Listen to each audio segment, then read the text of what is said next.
Alright, my name is Elizabeth Max. I did my topic on something that I can relate to. My major is environmental biology, so a lot of what's happening recently in the news is that pesticides are getting into foods and they're destroying plants and animals that are not a target for destruction, that need to be part of the environment. So there are organic alternatives to pesticides that should be used instead of chemical pesticides that are bad for the environment. So one of the bad things pesticides do, chemical pesticides, is that they kill, like I said before, they kill harmful and helpful insects, because things like ladybugs and lacewings and hoverflies, they kill aphids and mites, which aphids and mites eat at the leaves and roots of common crops like corn and tomatoes, and that's not good. They need the roots and leaves. Also, praying mantis eggs can be bought in online catalogs. So if you sprinkle praying mantis seeds around a garden, then they eat almost every bad insect for that garden. And that can be done on a small scale or a large industrial scale. Also, weeds and plants can be easily destroyed when spraying chemical pesticides, because it's hard to target the right weeds between the crop that you want to grow. So sprays can't really target bad weeds. As far as the human impact of pesticides on your crops, if you're eating foods that have pesticides on them that we're not meant to eat those chemicals, so our body can't digest them. So a lot of times what happens is that the body attacks itself in forms of asthma and dermatitis. So you'll get rashes and a lot of asthmatic episodes, like heavy breathing and sometimes coma. Also, it's kind of rare, but it still happens. Some pesticides have been linked to certain forms of skin cancer and liver cancer, because when pesticides go through your system, they also go through your liver, and your liver doesn't really know what to do with it, so sometimes that results in cancerous cells. Some people that are doing alternative pesticides, like organic ones that are good for the environment. I met a man in Costa Rica. He had a farm, and instead of using chemical pesticides, he would sprinkle wood ash around the plants, and that would keep just the bugs and spiders and stuff like that and slugs away from the plants.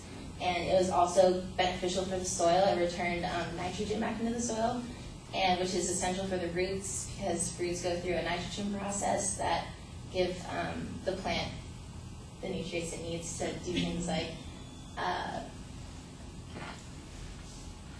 photosynthesize, that's the word. Also, orange peel oil is very highly recommended by a lot of people. One of them is Bill Mashek. He is a principal at Northwest Termite and Pest Control.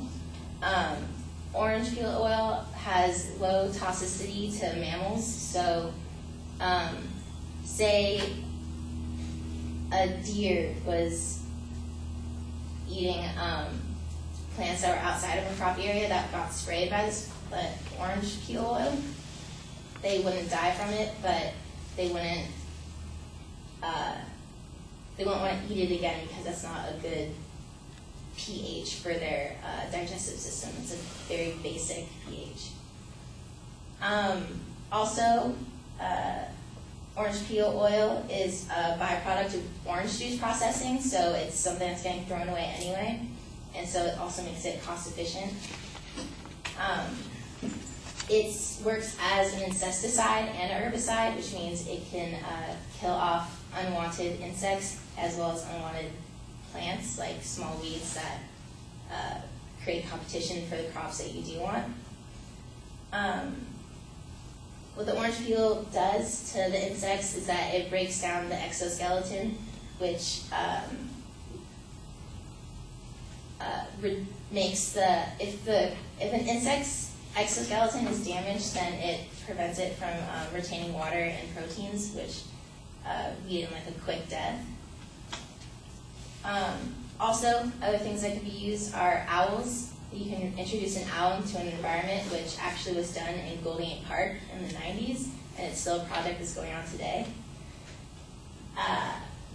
Owls will kill gophers that are messing up the roots because they burrow down on the ground and eat the roots, which is very bad for all the plants.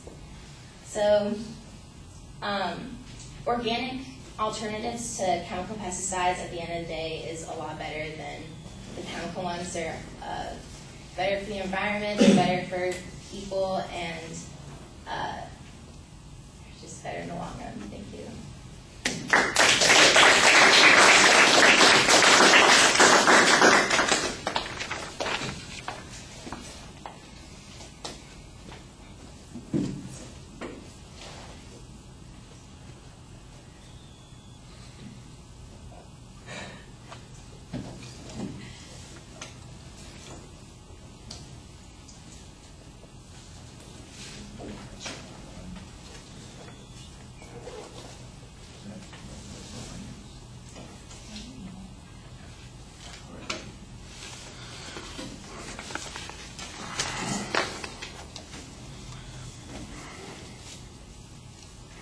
All right, Elizabeth, you do a nice job speaking to the audience. You use your time thoroughly, but I do think that you're doing a lot more explanation of what these biological alternatives are than you are doing making an argument. I'm not sure what's bad about the pesticides. You don't prove that there's any harm in the pesticides. You assert that there are some harms to these pesticides, but I don't have a piece of testimony from an expert. The EPA doesn't give us any statistics about what the risks are.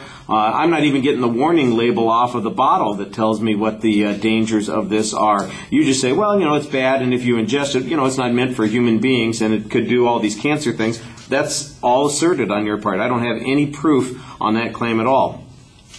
You start off with a proposition that sounds like it's a proposition of policy. Remember, you're supposed to be dealing with a claim of fact. At the end of the speech, you're presenting a proposition of value. You're saying that this is better than the alternative. Well, better is an evaluative term, and we need some criteria for what you mean by better. So I think you are just a little bit unsteady at the beginning, figuring out what the argument is really about. I think it does turn into an informative speech on these alternative types of pest eradication technologies. It didn't sound as well organized as it needed to be. There's no preview of what the content's going to be. I could kind of distinguish some separate points, but you're not helping the audience by doing any signposting on this, and unless somebody's listening closely, they're not going to be able to follow that. The big issue that I had is that there's really an absence of evidence about the effectiveness of these things. All I've got is your word. You mentioned, oh, you put out the praying mantis and it gets rid of all those bugs. Well, who's used this? What researcher studied this? How effective is it in comparison to other pesticides, particularly the kinds that you see as being objectionable? You've got one example that you mentioned of this man in Costa Rica. You've got another example that you mentioned about the owls. You're not very specific in providing any citation for the owl incident.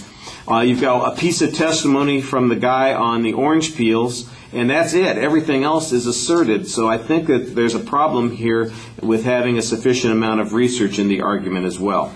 All right, thank you.